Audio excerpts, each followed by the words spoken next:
सफल होगी तेरी आराधना। हाँ आया था ना भूत, देखा नहीं तुमने मेनका दीदी के अंदर भूत आया था। अब क्या भूत भी मैंने उनके शरीर में जाके डाला है? सोचो ना जरा। दीदी ये क्या हो गया आपको? आप होश में तो है? क्या हुआ दीदी? दीदी नहीं हूँ मैं तेरी, मीना हूँ। एक देविका ही है जो सबको नुकसान पहुंचाने की कोशिश कर सकती है। यहाँ तक कि अपने स्वार्थ के लिए उसने साहब जी तक को नुकसान पहुंचाने की कोशिश की थी। तो फिर झूले में भी वो चीज देविका ही लगा सकती है। लेकिन आत्मा तो मेनका दीदी के अंदर आई थी ना, देविका के अंदर नहीं। और मैंने वो चीज देखी भी थी। इसका मतलब ये है कि ये सब मेनका दीदी ने किया है।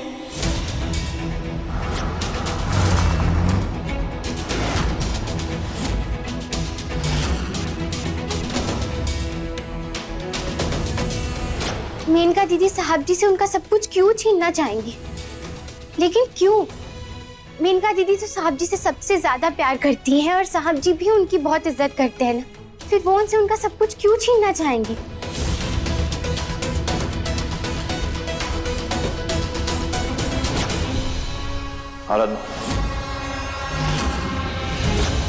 जब कोई शरीर किसी आत्मा के वश में होता है ना, तो वो हर समय थोड़ा मदहोशी में रहता है, बीमार या कमजोर हो जाता है। मुझे नहीं पता सच क्या है, लेकिन मुझे मेनका दीदी पर नजर रखनी होगी।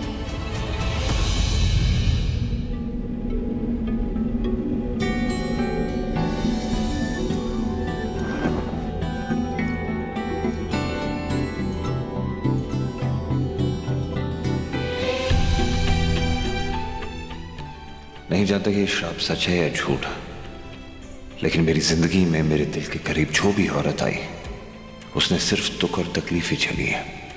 पहले दामिनी और अब आराधना।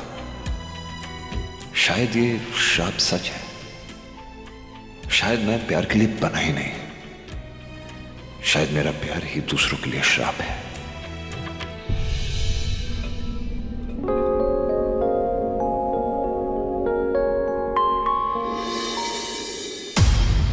तुम्हारा दिमाग खराब हो गया था क्या?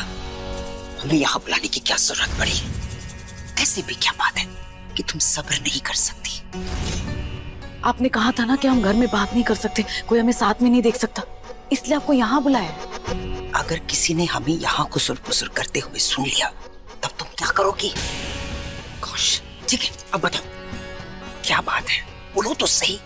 आराधना को मुझ पर शक हो गया है।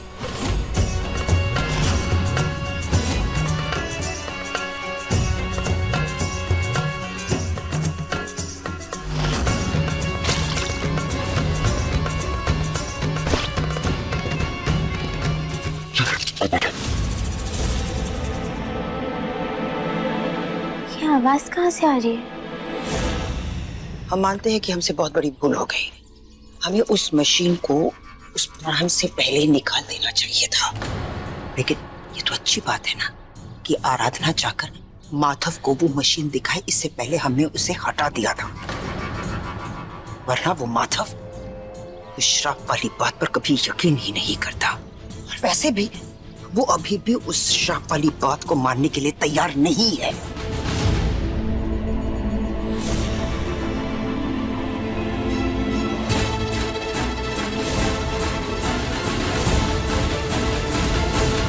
आपको क्या लगता है आपके इस प्लान से एमडी आपको सब कुछ दे देंगे? तुम्हें उससे क्या लेना देना? हमें माधव मिल रहा है ना, बस ले जाओ उसे अपने साथ अमेरिका। ढेर सारी प्रॉपर्टी है तुम्हारे पास, इतने सारे पैसे हैं तुम्हारे पास। एक बार माधव सब कुछ हमारे नाम कर दे, उसके बाद उसे यहाँ से ले जाने के लिए तुम्हें जो करना है कर लेना। अरे ये सब तो तब होगा ना जब वो आराधना हमारे इस प्लान को कामयाब होने देगी। उसे तो अभी मुझ पर शक हो चुका है। अगर उसे पता चल गया कि मैं प्रेग्नेंट नहीं हूं तो?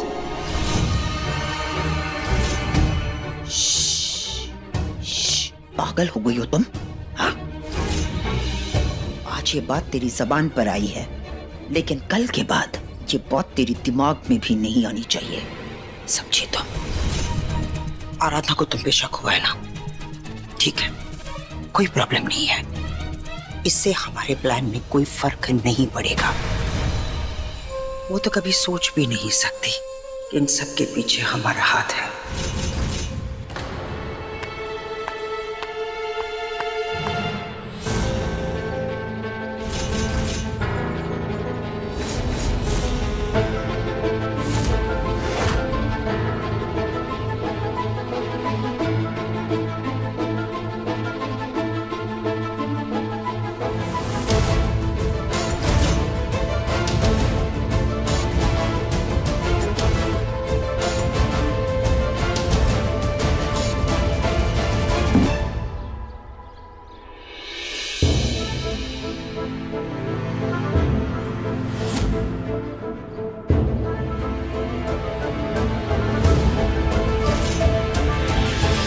क्या हुआ? अब तुम्हें इस बात से भी प्रॉब्लम है कि मैं यहाँ खड़े रह के हवा खा रही हूँ? इसमें भी तुम्हें कोई मेरी साजिश नजर आ रही है क्या? मैं प्रेग्नेंट हूँ। हाँ, उल्टी आ रही थी, मुझे घबराहट फील हो रही थी, मैं सोचा बाहर आऊं, थोड़ी अच्छी सी हवा खा लूं, पर तुम्हें तो छोड़ो।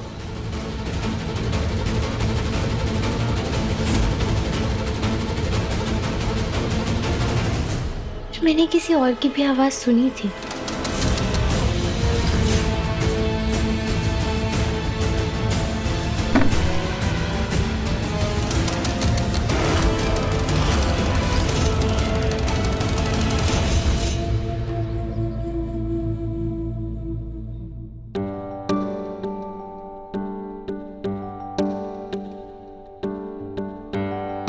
क्या हुआ? मुझे देख के ऐसे पीछे क्यों जा रही हो? और ये क्या है? वो मैं विनायक के कपड़े धोने के लिए जा रही हूँ। घर में बाकी सारे नौकर मर गए हैं क्या? क्या कहीं छुट्टी पे गए हैं? कैसी बातें कर रही हो? मुझे अपने बच्चे के लिए काम करना अच्छा लगता है, और वैसे भी अगर मैं दिन भर खाली बैठी रहूंगी तो बोर हो जाऊंगी ना। अरे तो मैं कौन सा कह रहा हूँ कि खाली बैठो, कुछ और कर सकती हो ना, यही करना जरूरी है। और इतनी भारी बाल्टी तो पानी की लेकर जा रही हो, और वो भी सीढ़ियों पे लेके। छोड़ो विनायक के कपड़े। अगर आपको किसी ने ऐसे देख लिया बाल्टी पकड़े हुए तो फिर? क्या मतलब? मेरा मतलब है कि अगर कोई नौकर देख लेंगे आपको ऐसे बाल्टी उठाते हुए तो खामखा शर्मिंदा हो जाएंगे, और अगर दादी देख लेंगी वो तो मुझे ही डांटेंगी ना कि मैं पति से ऐसे काम करवा रही हूँ, इसीलिए। पति?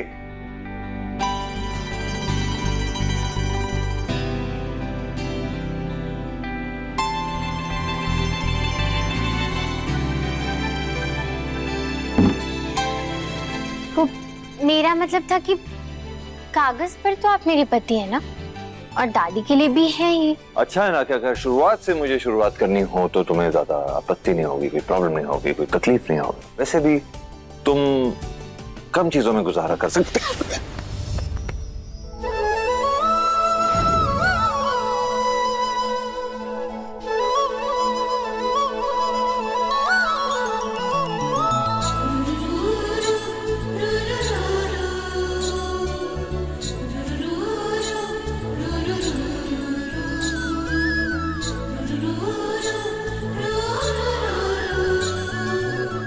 और वैसे भी तो तुम कम चीजों में गुजारा करना जानती हो, तो जिंदगी अच्छी तरह हम गुजार पाएंगे साथ में। जो हालात हैं, लगता है कि हम जल्द ही हम सब कुछ खोने वाले हैं, शायद सर के ऊपर की छत भी। सही कहा आपने, मैं जमीन पर सोकर भी खुश रहूंगी।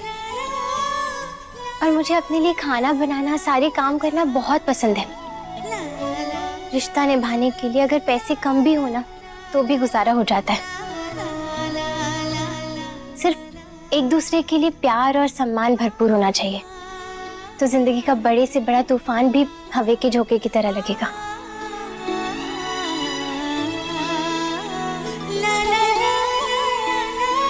पर मेरे और विनायक पर आने वाले खतरे के डर से आप ऐसा कोई फैसला मत लेना साहब जी।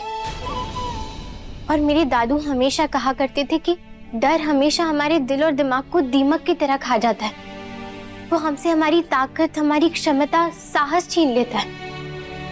इसलिए आपको ज्यादा चिंता करने की जरूरत नहीं है। और वैसे भी हमने पिछले कुछ महीनों में इतने तूफानों का सामना किया है, तो हम इसे भी संभाल ही लेंगे ना।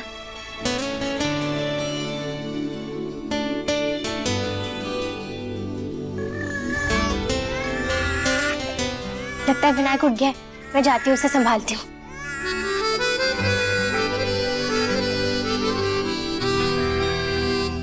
देखिए सफल होगी तेरी आराधना के लेटेस्ट एपिसोड्स कभी भी कहीं भी। अभी सब्सक्राइब करें दंगल प्ले ऐप। अपने पसंदीदा शो के फुल एपिसोड देखने के लिए अभी डाउनलोड करें दंगल प्ले ऐप।